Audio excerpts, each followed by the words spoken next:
চিকিৎসা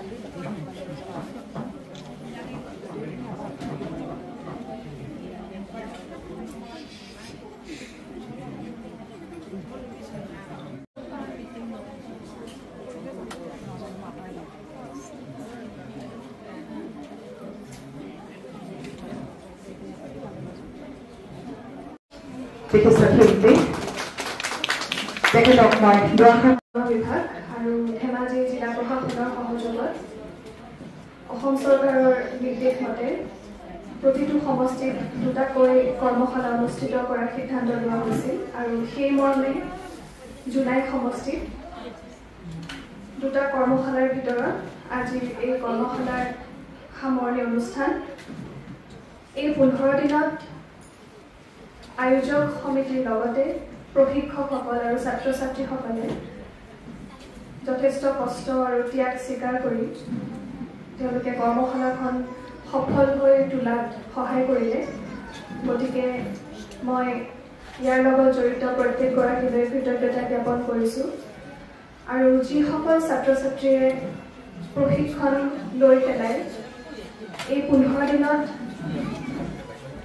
নাটকৰ লগত জড়িত বিভিন্ন কথা অকল অভিনয় নহয়, নাটকৰ লগত বিভিন্ন কথা জড়িত হৈ থাকে। গতিকে সেইসমূহ জ্ঞান আহৰণ কৰিলে তেওঁলোকলৈ মই অভিনন্দন জনাইছোঁ। তেওঁলোকে কৰ্মশালাৰ শেষত আজি অনুষ্ঠানৰ শেষত একোখনকৈ প্ৰমাণপত্ৰ লাভ কৰিব।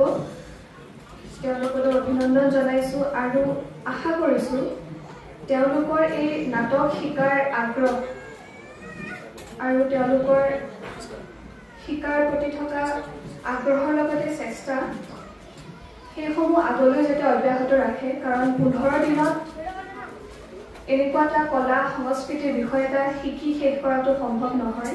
গতিকে আৰু আগলৈ শিকিবৰ বাবে বা আগলৈ আৰু ভাল কৰিবৰ বাবে তেওঁলোকৰ চেষ্টা অব্যাহত ৰাখিব লাগিব।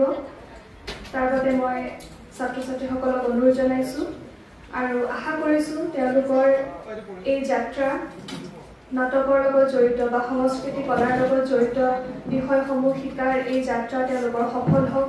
তেওঁলোকে আগলৈ এই সংস্কৃতিসমূহ নৱপ্ৰজন্মৰ একোজন ছাত্ৰ ছাত্ৰী হৈ নৱপ্ৰজন্মৰ একোজন